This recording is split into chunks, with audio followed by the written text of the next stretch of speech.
A triumph for cliché lovers, there's a reason you never write them off. Just when it looked like Germany's 2018 World Cup fate was out of their own hands, suddenly it is again. Astonishingly, Joachim Low's team saved themselves from the brink of early elimination thanks to Toni Kroos's wondrous free-kick routine in the 95th minute, which ended a match of toil and suffering.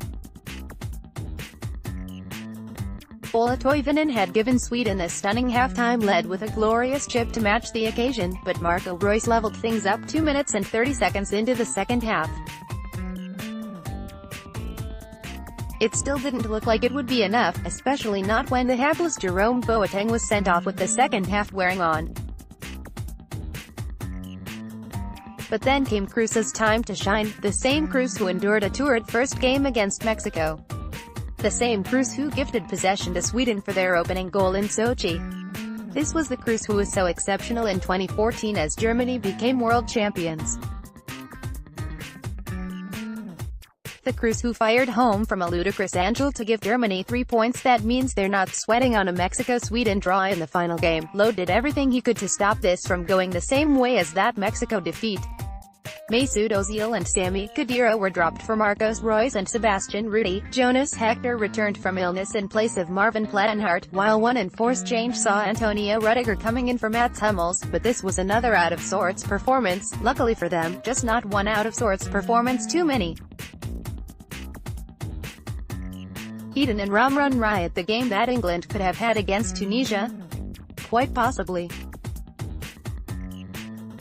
Belgium tore the North African side apart in a thumping 5-2 victory, and the margin of victory could have been much wider. This was a match of 7 goals and 39 shots, 23 of them for Roberto Martinez's team, but 16 for the defeated Tunisians, who will go home after the group stage. They got there first via Eden Hazard's penalty, won by the man himself, after only 6 minutes, and then a second via Romelu Lukaku 10 minutes later. Both were magnificent, ended with 2 goals each, and looked razor-sharp against a Tunisian defense that was anything but. Michy Batshuayi could have scored 4 times despite only coming on with 22 minutes remaining.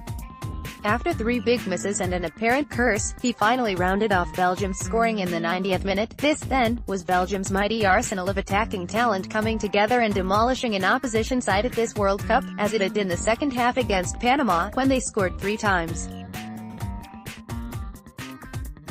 But there's a but. Belgium, entertaining but flawed. We didn't really learn anything new about this Belgium team. Anybody who loosely follows football knows what this team has at its disposal, but that doesn't change perceptions about their biggest flaws either. Roberto Martinez may have guided the Red Devils through qualifying and recently friendlies easily, but their opposition has mostly been weak. The last 2 top 15 nations they've faced are Portugal, 0-0, June, and Mexico in November, when they conceded 3 times in a pulsating 3-3 draw. In March 2017 there was another 3-3, this time against Russia. And that's the thing, defenses generally win World Cups, and Belgium's doesn't seem to match such a profile. England will take heart from watching Tunisia score twice against them in Moscow. The first came from the head of right-back Dylan Braun after Belgium's non-existent defensive line was beaten by a free kick, the second when the game was sewn up, as Wabi Khazri tapped home unmarked inside the box. Glass half empty. 3 Lions fans will understandably look at the attacking riches Roberto Martinez can call upon with trepidation, but perhaps they should instead be focusing on how England can hurt Belgium in return. In reality, Martinez is not known for building defensively sound teams, and there are obvious weaknesses in this one too, namely, Yannick Carrasco playing at left fullback and the possibility of an unfit Vincent Kompany returning. There will be space to exploit.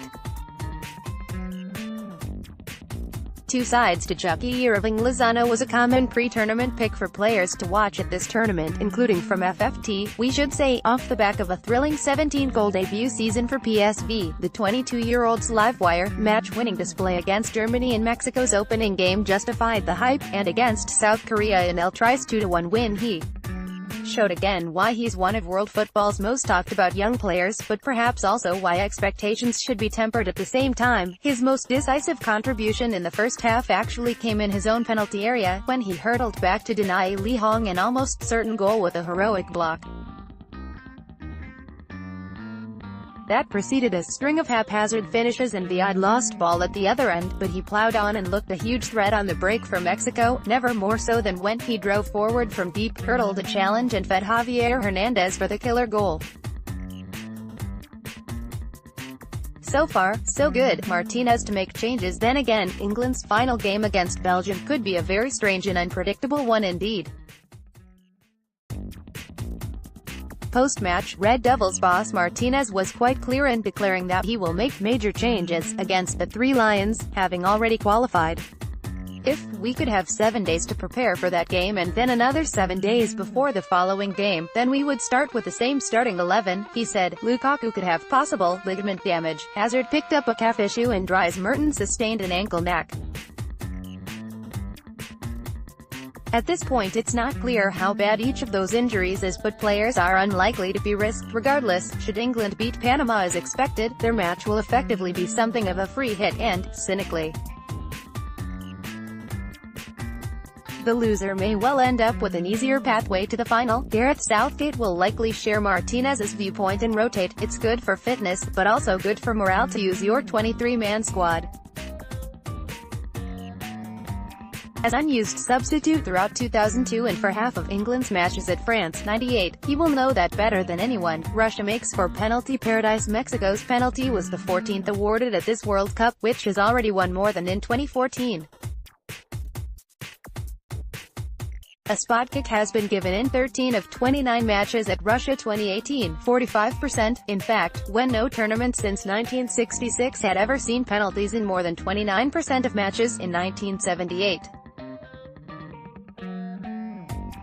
The current record is 18, set in 1990, 1998 and 2002. That astonishing upturn is almost certainly down to VAR, which has had a hand in 5 of them so far this summer. For the record, France versus Australia, Peru versus Denmark, Sweden versus South Korea, Egypt versus Russia and Australia versus Denmark. On the flip side, only one awarded penalty has been reversed, Neymar versus Costa Rica. There's debate about whether the technology is working, but it's definitely having a major impact.